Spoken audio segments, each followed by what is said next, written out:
Good evening friends, welcome back to my YouTube channel English with Monika. मैंने evening में tense की classes शुरू की है और मैं आज आपको फ्यूचर कॉन्टिन्यूअस टेंस के बारे में बताऊंगी। इससे पहले कि इनडेफिनिट टेंस के बारे में और प्रेजेंट कॉन्टिन्यूअस टेंस के बारे में और पास्ट कॉन्टिन्यूअस टेंस से रिलेटेड डिटेल वीडियो मैंने बना रखी है। अगर आप प्लेलिस्ट चेक करेंगे तो आपको इन टॉपिक से रिलेटेड डिटेल वीडियो मिल जाएंगे। आज हम बात करेंगे फ्यूचर कॉन्टिन्यूअस टेंस की। इस टेंस की खास बात ये होती है कि भविष्य में किसी विशेष समय पर कोई कार्य शुरू हो रहा होता है और कुछ समय तक कंटिन्यू रहेगा।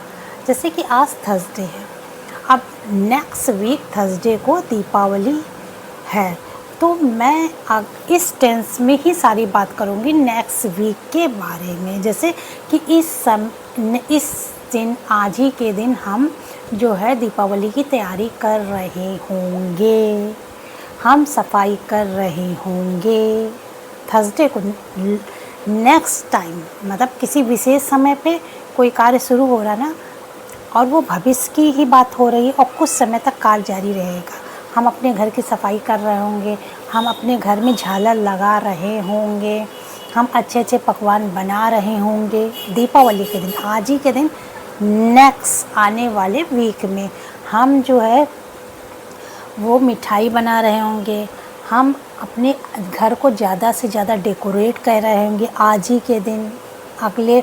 अगले वीक में हम आज ही के दिन जो है लक्ष्मी पूजा कर रहे होंगे। इस समय हम इस घर को जगमगा रहे होंगे और अपने खुद को तैयार हो रहे होंगे। तो ये सारा कार्य भविष्य में होगा अगले वीक।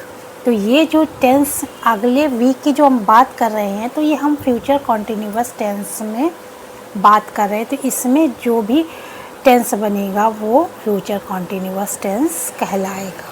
अब आप तो एकदम क्लियर हो गया होगा कि किस तरह हम इस टेंस का यूज़ करते हैं जब भविष्य में किसी विशेष समय पे कोई कार्य करते हैं और वो कार्य कंटिन्यू चलेगा। जैसे हमारी जो है सफाई का कार्य कंटिन्यू चलेगा, पूजा का कार्य कंटिन्यू चलेगा, अगले हफ्ते हमारी जो है घर की सजावट का कार्य कंटिन्यू चलेगा। तो चलेगा भविष्य में, तो उसके लिए हम फ्यूचर कॉन्टिन्यूअस टेंस का यूज़ करेंगे।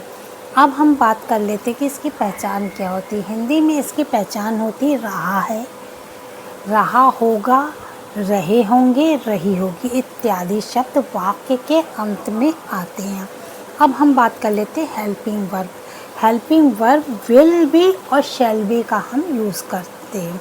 जैसे इनडेफिनिट टेंस में हमने पढ़ा था कि विल और शैल का यूज़ करते हैं, तो यहाँ पे एक नया हेल्पिंग वर्ब आ गई, विल बी और शैल बी का यूज़ करते हैं। मेन वर्ब की बात कर ले तो मेन वर्ब की फर्स्ट फॉर्म में आईएनजी का प्रयोग हम करते हैं। हर कॉन्टिन्यूअस टेंस में हम वर्ब की फर्स्ट फॉर्म में आईएनजी लगा देते हैं। तो आपको एकदम क्लियर हो गया होगा कि हम इस टेंस में कब बात करेंगे। इस टेंस का हम जो है वो प्रैक्टिकली यूज़ कब कर रहे हैं, जब कुछ समय विशेष समय पर हम कोई बात करेंगे तब हम इस टेंस का यूज़ करेंगे। दीपावली का उदाहरण देखिए, मैंने बहुत अच्छी तरह आपको इसका कॉन्सेप्ट क्लियर कर दिया। अब इसका अफर्मेटिव सेंटेंस जो कि पॉजिटिव सेंटेंस भी कहलाता है, इसमें सेंटेंस फॉर्मेशन देख लेते हैं कि सेंटेंस किस तरह बनता है। सबसे पहले हमारा सब्जेक्ट आता है। सब्जेक्ट के हिसाब से विल और शैल भी हेल्पिंग वर्ब भी होती है। मेन वर्ब मैंने बता दी कि वर्ब की फर्स्ट फॉर्म आती है प्लस आईएनजी उसमें जोड़ देते हैं। इसके बाद ऑब्जेक्ट आता है। अब हम देख लेते हैं विल का प्रयोग कब होता है, विल बी का प्रयोग कब होता है, शैल बी का प्रयोग कब होता है।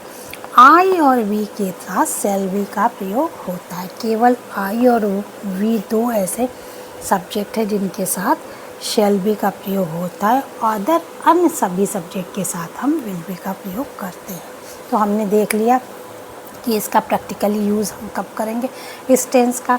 इसमें हेल्पिंग वर्ब कब यूज़ करेंगे, कौन सी यूज़ करेंगे, मेन वर्ब कौन सी यूज़ करेंगे। अब एग्जांपल के थ्रू इसको और भी क्लियर हम कर लेते हैं ताकि हमारी टेंस के बारे में, इस टेंस के बारे में नॉलेज और भी ज़्यादा स्ट्रॉन्ग हो जाए। यू हमारा सब्जेक्ट है। यू के साथ मैंने बताया कि केवल आई वी के साथ सेल का यूज़ होता, बाकी सब के साथ विल का यूज़ होगा। तो यू के साथ हमने विल बी का यूज़ किया। वर्ब की फर्स्ट फॉर्म होती है प्ले और उसमें हमने आईएनजी ऐड कर दिया प्लेइंग। तो सब्जेक्ट विल बी, वर्ब की first form plus ING, you will be playing. ये है पॉजिटिव सेंटेंस की बात। आई के साथ मैंने यहाँ बताया शेल का यूज़ होगा, तो आई के साथ हमने शेल बी का यूज़ किया। I shall be right verb की फर्स्ट फॉर्म होती। इसमें जहाँ पे भी ई होता है लास्ट में वहाँ पर ई हटा देते हैं और आईएनजी लगा देते हैं। तो राइट में आखिरी में टी के बाद ई आता है तो हमने ई हटा दिया, आईएनजी लगा दिया। Writing a letter, I shall be writing a letter. अब यहाँ पर सिंगुलर नंबर रवि है। रवि के साथ विल बी, अन्य सभी सब्जेक्ट के साथ विल बी का यूज़ होता है। तो रवि विल बी स्लीपिंग। यहाँ पर कोई भी ऑब्जेक्ट नहीं है, सब्जेक्ट है, विल बी है, वर्ब की फर्स्ट फॉर्म है, इसमें आईएनजी हमने ऐड कर दिया। स्लीप वर्ब की फर्स्ट फॉर्म होती है, इसमें आईएनजी हमने ऐड किया है। अब फोर्थ सेंटेंस देख लेते हैं। They will be going to village. They subject है, दे के साथ will be helping verb use हुआ। मेन वर्ब गो वर्ब की फर्स्ट फॉर्म में, उसमें हमने आईएनजी ऐड कर दिया, गोइंग हो गया। टू विलेज हमारा ऑब्जेक्ट है।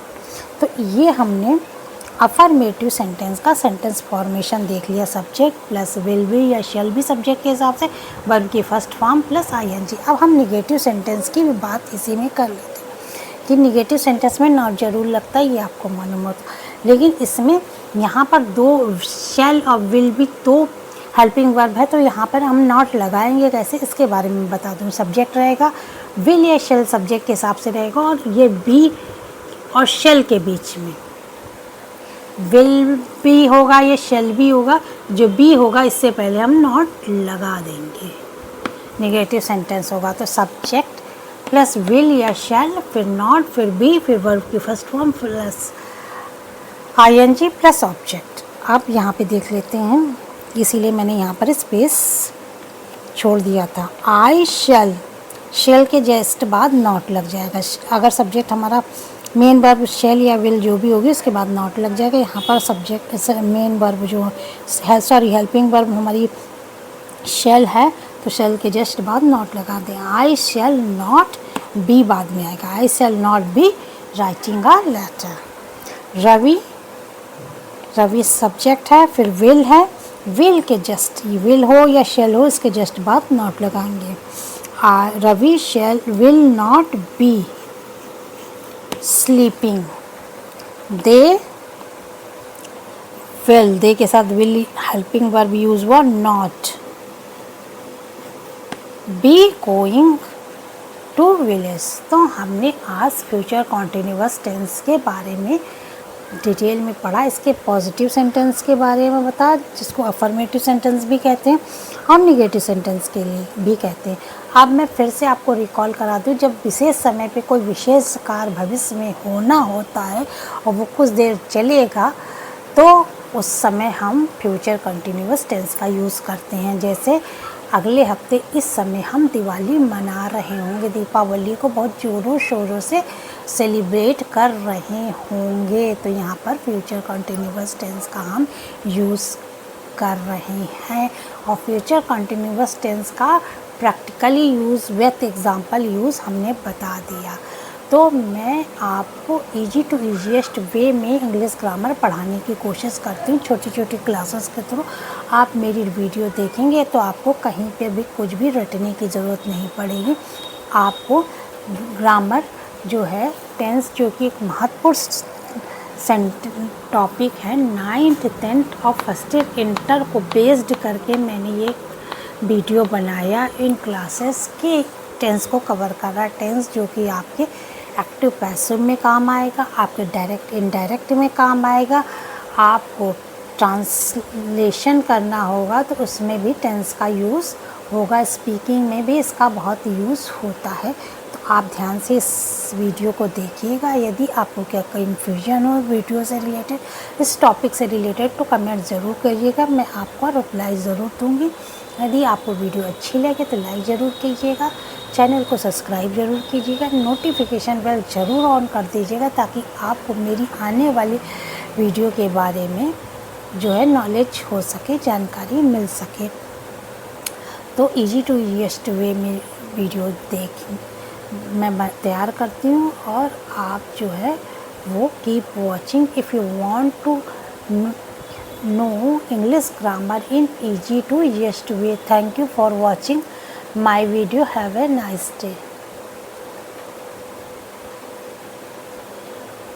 इतना का टाइम लगा रही हो?